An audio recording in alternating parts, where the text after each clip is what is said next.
Hello friends, कैसे हैं आप लोग। उम्मीद करता हूं कि आप सभी लोग अच्छे होंगे। तो आज के वीडियो में आपके लिए लेकर आ चुका हूं प्री बोर्ड परीक्षा 2022 कक्षा 12वीं विषय भौतिक विज्ञान का क्वेश्चन नंबर 1 से क्वेश्चन नंबर 90 तक के संपूर्ण उत्तर इस वीडियो में हम देखने वाले हैं।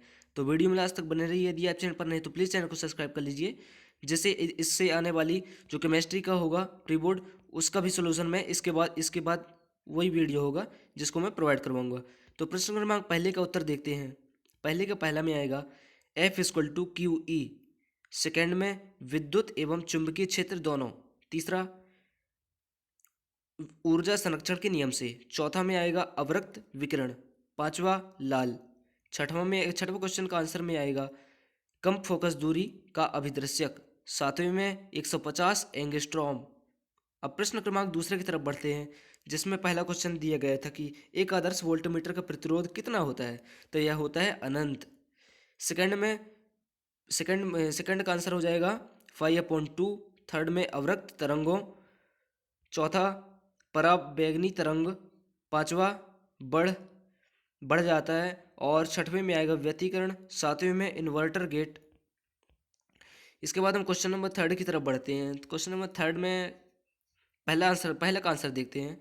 पहले में आएगा न्यूटन पर कूलॉम। दूसरे में 3। तीसरे का आंसर हो जाएगा हेनरी या ओम। सेकेंड फोर्थ का आंसर हो जाएगा अन्योन्य प्रेरण। फिफ्थ अवरक्त। सिक्स्थ जब वस्तु सीधी हो। और सातवें का आंसर हो जाएगा, जो कि लास्ट क्वेश्चन था, क्वेश्चन नंबर तीसरे का, म्यू नॉट। अब हम क्वेश्चन नंबर चौथे की तरफ बढ़ते हैं, जिसमें चौथे का पहला में आ जाएगा IR। दूसरा ओमेगा L। तीसरा ध्रुवण। चौथा प्रकाश का प्रकीर्णन। पांचवा प्रकाश विद्युत प्रभाव। छठवां प्रकाश का विद्युत प्रभाव। और सातवें का आंसर हो जाएगा 1/ओमेगा C। इसके बाद हम प्रश्न क्रमांक पांचवें की तरफ बढ़ते हैं। प्रश्न क्रमांक पांचवें में पूछा गया था कि दो विद्युत क्षेत्र रेखाएं एक दूसरे को नहीं काटती है, क्यों? इनका क्या कारण हो सकता है कि ये नहीं काटती है? तो इसका आंसर यहाँ पर दिया गया है, आप इसके स्क्रीनशॉट ले लीजिए। विद्युत बल रेखाएं एक दूसरे को नहीं काटती क्योंकि इस स्थिति में कटान बिंदु पर एक से अधिक स्पर्श रेखाएं खींची जा सकती है, जो उस बिंदु पर विद्युत क्षेत्र की एक से अधिक दिशाएं प्रदर्शित करेगी, जबकि यह असंभव है। ठीक है। अब हम प्रश्न क्रमांक छठवें का अथवा क्वेश्चन देखते हैं। अथवा में पूछा गया था क्वेश्चन नंबर छठवें का अनोमी प्रतिरोध किसे कहते हैं? इसका एक उदाहरण भी देना है। तो जो पदार्थ ओम के नियम का पालन नहीं करती है, उनके प्रतिरोध को हम अनोमी प्रतिरोध कहते हैं। जैसे हो गया अर्धचालक। क्वेश्चन नंबर सातवें का आंसर देखते हैं। सातवें में पूछा गया था कि साइक्लोट्रॉन किसे कहते हैं? आवेशित कणों को ऊर्जा प्रदान करने के लिए ईओ लॉरेंज नामक वैज्ञानिक द्वारा बनाई गई मशीन गन को ही हम साइक्लोट्रॉन कहते हैं। अब हम क्वेश्चन नंबर 8 की तरफ बढ़ते हैं। क्वेश्चन नंबर 8 में पूछा गया था कि प्रत्यावर्ती धारा द्वारा विद्युत अपघटन क्यों नहीं होता है? इसका क्या रीजन हो सकता है कि प्रत्यावर्ती धारा में विद्युत अपघटन नहीं होता है? तो इसका आंसर यहाँ पर दिया गया है। प्रत्यावर्ती धारा की दिशा के तेजी से बदलते रहने के कारण विलयन में धनवर्ण आयनों का प्रवाह किसी एक दिशा में नहीं हो पाता। यही कारण है कि प्रत्यावर्ती धारा द्वारा विद्युत अपघटन नहीं होता है। अब हम क्वेश्चन नंबर 9 का आंसर देखते हैं। 9 में पूछा गया था कि पूर्ण आंतरिक परिवर्तन किसे कहते हैं? इसके आवश्यक शर्तें लिखना है।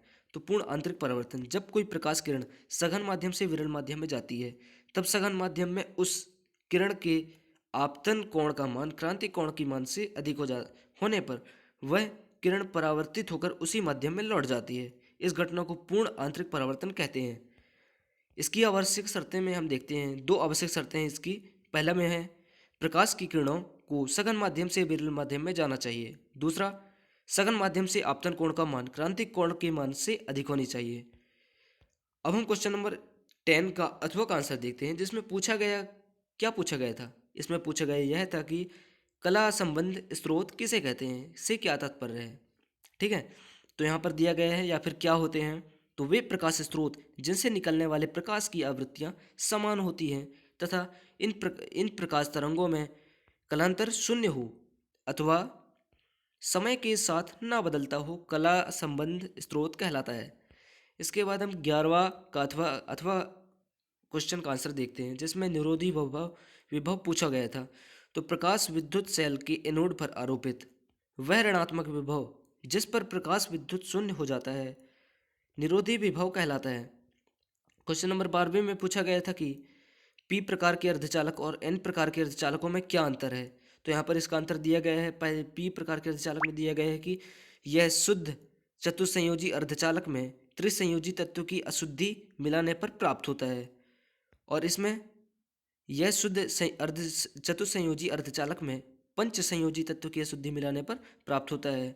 इसमें फर्मी स्तर संयोजक बैंड की ओर होती है और इसमें फर्मी स्तर चालक बैंड की ओर होती है। इसके बाद हम क्वेश्चन नंबर 30 का आंसर देखते हैं, जिसमें पूछा गया था कि क्वेश्चन नंबर 30 में व्हिटस्टोन सेतु धारा और इलेक्ट्रॉनों के अपवाह वेग में क्या संबंध होता है।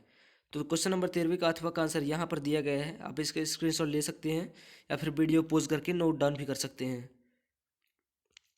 ताप में वृद्धि होने पर इलेक्ट्रॉनों की धन आयनों से टक्कर की दर बढ़ जाती है, जिससे इलेक्ट्रॉनों का दो क्रमागत टक्करों के बीच का औसत समयांतराल टी घट जाता है। यह इस कारण ताप बढ़ने पर इलेक्ट्रॉनों का अपवाह वेग घट जाता है। क्वेश्चन नंबर 40, जो कि 40 के अथवा में पूछा गया था कि तीन प्रतिरोधक 2 ओम, 3 ओम तथा 6 ओम को समांतर क्रम में जोड़ने पर तुल्य प्रतिरोध क्या होगा। इसका मान पूछा गया था। तो यहाँ पर इसका आंसर दिया गया है, आप इसको स्क्रीनशॉट ले लीजिए।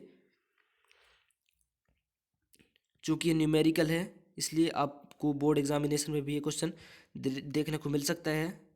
प्री बोर्ड में तो वैसे क्वेश्चन आया ही हुआ है। अब हम क्वेश्चन नंबर 50 की तरफ बढ़ते हैं। तो फिर क्वेश्चन नंबर 50 में पूछा गया है कि साइक्लोट्रॉन की आवृत्ति क्या होती है। तो जब आवेशित कण चुंबकीय क्षेत्र बी में वेग v से r त्रिज्या के वृत्तीय मार्ग पर गति करता है, तब वृत्ताकार गति के लिए आवश्यक अभिकेंद्री बल कण पर लगने वाले लॉरेंज बल से प्राप्त होता है।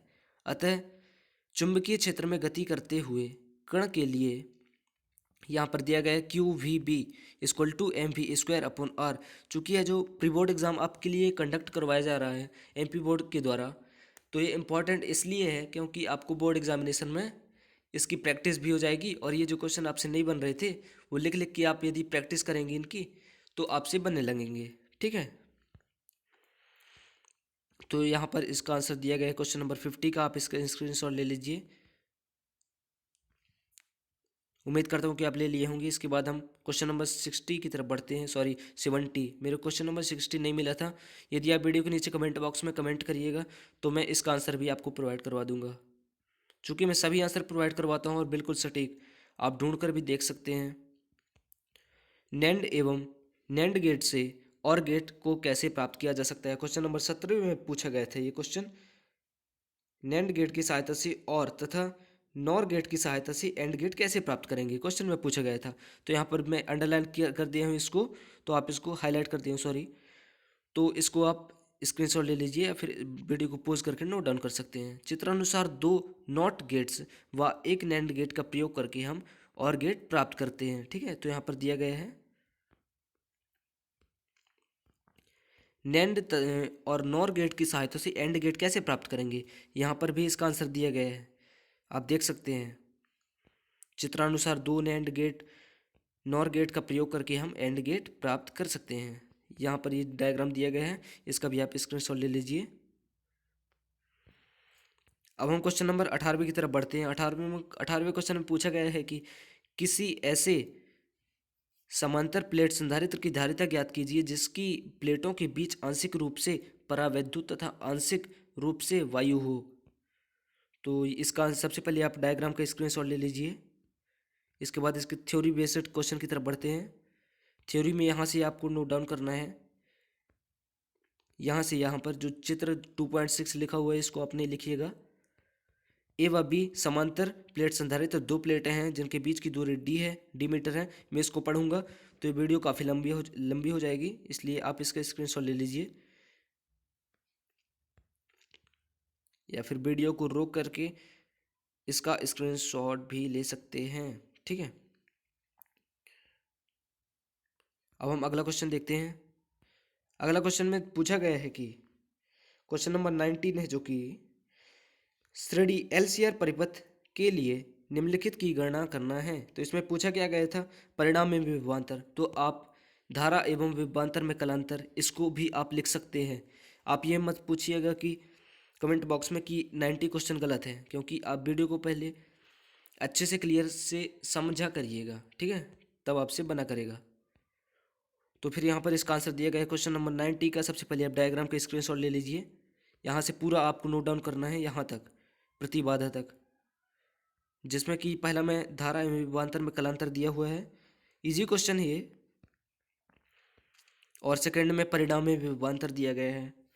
एक्स सी इक्वल टू, इसका परिणामी क्या आया है, एक्स सी इक्वल टू 1/ओमेगा सी। प्रतिबाधा में क्या आया है जेड बराबर वी अपॉन आई से V upon I equal to omega L.